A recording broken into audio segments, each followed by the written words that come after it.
Bonjour à tous, bienvenue dans cette nouvelle vidéo, j'espère que vous allez tous bien. Comme d'habitude, avant de commencer la vidéo, n'oubliez pas de donner la force, liker, partager et commenter si vous aimez le contenu.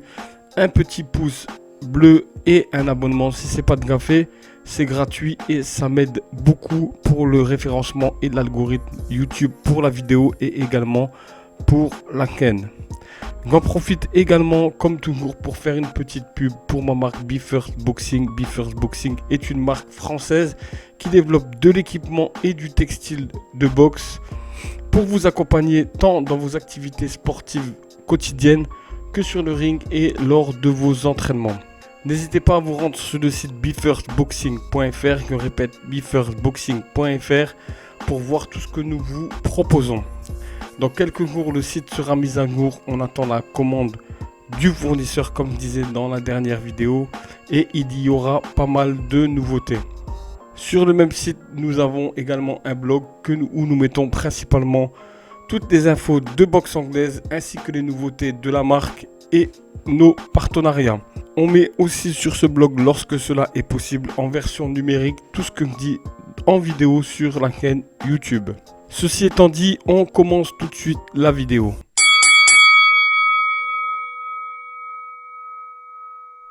Depuis que la boxe organise des combats professionnels, nous avons vu passer de nombreux combattants et de nombreux combats qui ont laissé une trace indélébile dans l'histoire du noblard.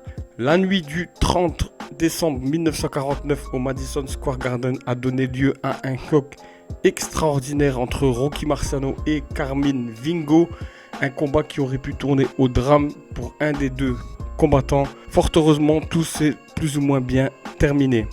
En tout cas, ce combat, il fait partie des grands combats oubliés de l'histoire de la boxe et on revient dessus aujourd'hui dans cette vidéo.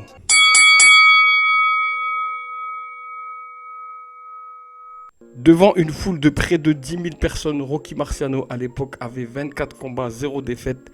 Et Carmine Vingo avait lui 16 combats et une défaite. Se sont affrontés dans une guerre incroyable.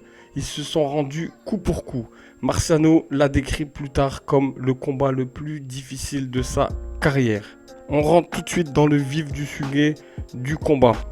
Deux croquets du gauche ont fait vaciller Vingo au deuxième round et a goûté pour une première fois au tapis du ring du Madison Square Garden. Toujours au deuxième round, sur un enchaînement de Marciano, Vingo retourne au tapis, mais ce dernier riposte avec fureur et blesse Marciano avec des droites solides.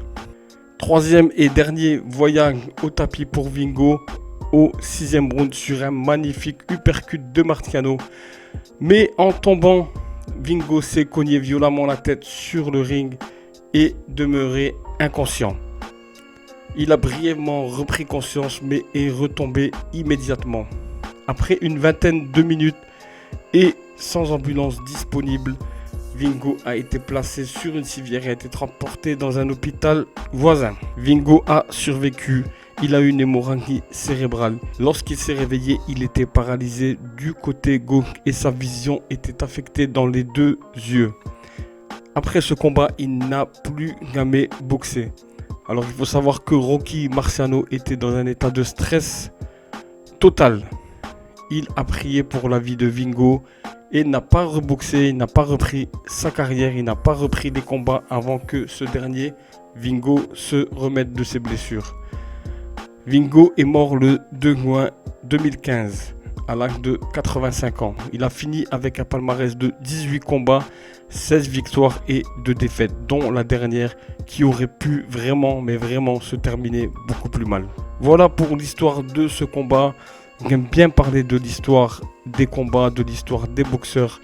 J'aime la boxe d'avant, j'aime toutes les histoires là qui nous font découvrir et les boxeurs et les combats dans des fins plus ou moins dramatiques. Des fois c'est plus heureux, des fois c'est... Merci à vous d'avoir suivi cette vidéo. Prenez soin de vous, de vos familles et à très vite.